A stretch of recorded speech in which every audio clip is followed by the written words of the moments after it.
one, you shall not commit adultery. Okay. I'll tell you how the people in the ancient times got away with this. They had 700 wives. I'm not committing adultery. That's my wife.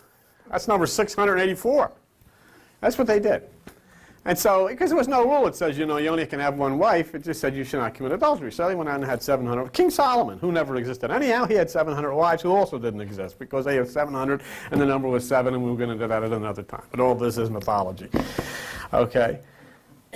The scripture is written here in a beautiful way to show you the relationship between, first of all, a macrocosm. Okay, and the macrocosm in the universe is Uranus, which is the controlling planet in this particular age we're in, and Gaia, which is Mother Earth. In other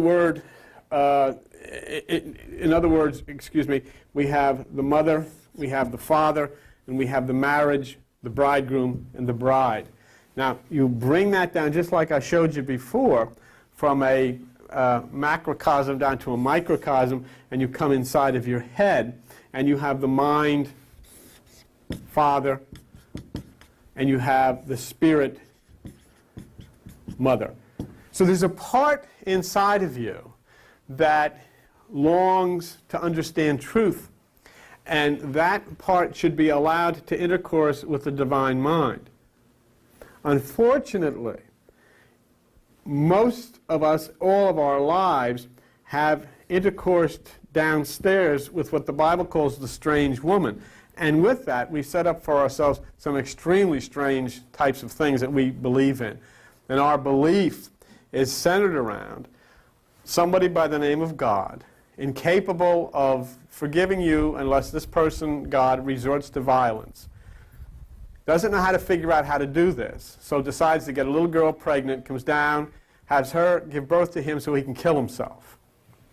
And he has a bunch of guys kill him who don't know what they're doing, and then he sets up everybody to know that he's going to resurrect on the third day, and nobody shows up for that, and so he flies back to heaven, and this is God. This is it. And so our whole basis then of life is based around this thing. I was reading something.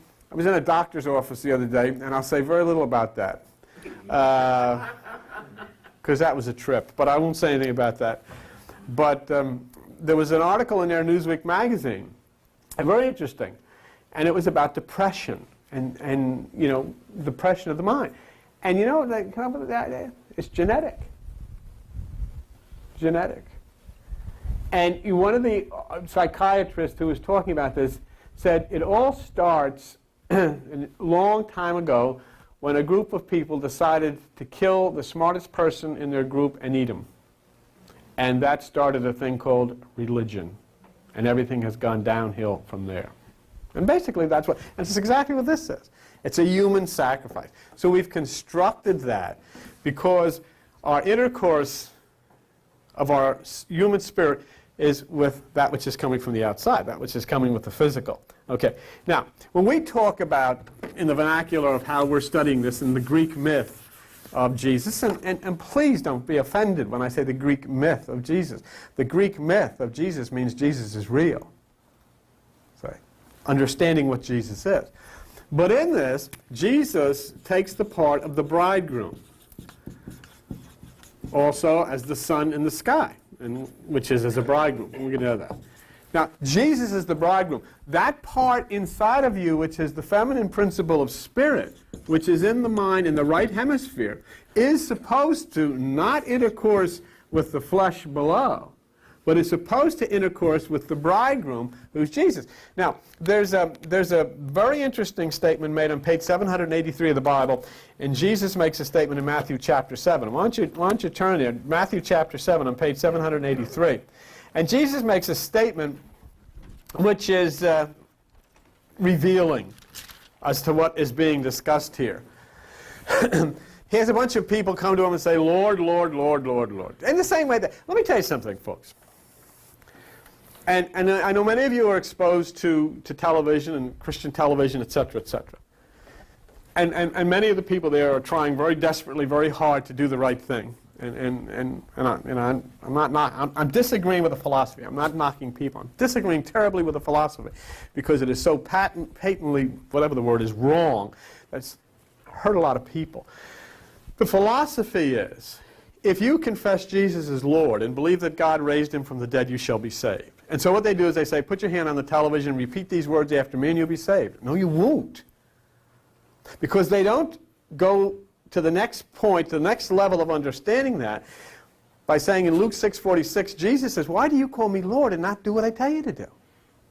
So there's a condition to this. But they don't explain the condition. They say, oh, if you say these words, you're going to be saved. But Jesus says, no, no, no, you've got to do what I tell you to do. And what does he tell you to do? The first thing is seek the kingdom. Second thing, practice the single eye, locate the kingdom within yourself. So then we understand where your salvation comes from. Your salvation comes from overcoming yourself, raising yourself above the thoughts of the mind. It's a very personal thing. In other words, in order for you to have salvation on this Jesus level, you just can't open your mouth.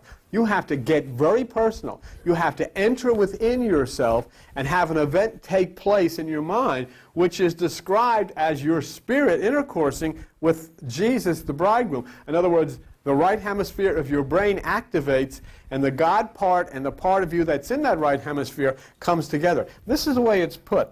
In page 783 in Matthew chapter 7, verse 23, they ask, well, verse 22, it said, Lord, Lord, blah, blah, blah. And he says, then I'll say unto them, I never knew you. Depart from me. See that word knew?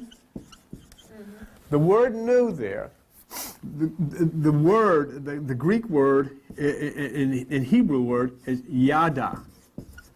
And yada means sexual intercourse. Doesn't mean I never had an acquaintance with you. It means I never became intimate with you. There's no way.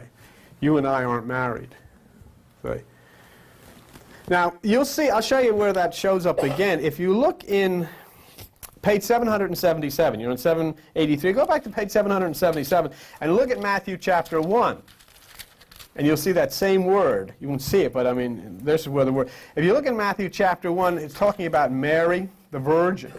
Okay, and in Matthew chapter verse 24 talks about Joseph and Mary, and in verse 25 he said, and he knew her not till she had brought forth her first son. That same word yada is used there, meaning he had not had sexual intercourse with her. That's going along with the virgin birth concept. That was the same thing in the Krishna deal. They were a little more specific, and they said no seminal discharge had taken place between Sepulveda and, what's her name? Oh, Devaki. Thank you. Very good. Sepulveda and Devaki. No seminal discharge had taken place. Well, in this particular case, it said there was no sexual intercourse. So here now, the question is, to know Jesus does not mean, see, a lot of times you see on a bumper sticker, do you know Jesus? And I say, well, yeah, I read about him, I went to church, I was taught about him. That's not going to do it. Because then he's going to say, no, I never knew you. Why? Because you never intercoursed with me. The Kundalini is the orgasm of the intercourse between the spirit and the divine Christ consciousness. And the Kundalini, that surge of energy you feel that rises up from the spine, is the orgasm. The seed is placed. Everything follows natural line. You know, it's so silly. Where would you in the church say talking about this? This is an orgasm. You have an orgasm with Jesus. I mean, you know, people would freak out. But unfortunately, that's the truth. That's the way this whole thing is based. It's based on reality. What really happens? And this is a real intercourse, and it creates a change. Why?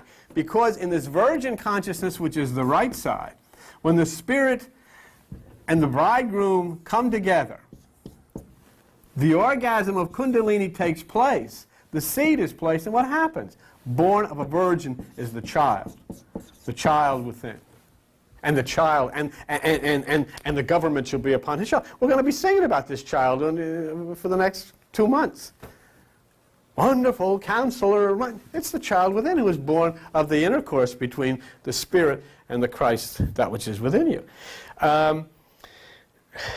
So here then, who are you and who am I? We become the bride. The bride of Christ. And you've heard that many times. It's a bride. It's the wedding day. It's the time for the intercourse to take place with the bride of Christ. The bride. Look at page 619, the book of Isaiah. And we'll look at Isaiah chapter 62. And in Isaiah chapter 62, you'll see in verse 5, "For as a young man marries a virgin, so shall your sons marry you, and as the bridegroom rejoices over the bride, so shall God rejoice over you." It's the same. Now, who in Scripture is the bridegroom? The sun in the sky. The sun in the sky is the bridegroom. And Uranus also takes on that position and is actually called the son of heaven. And Uranus was married to Gaia. That's the macrocosm. The same thing that you have to do in your head, Uranus and Gaia were doing. So the bridegroom intercoursed with the bride, and Mother Earth then produced. Mother Earth gives birth. All of these things are born out of Mother Earth because of her intercourse with the bridegroom.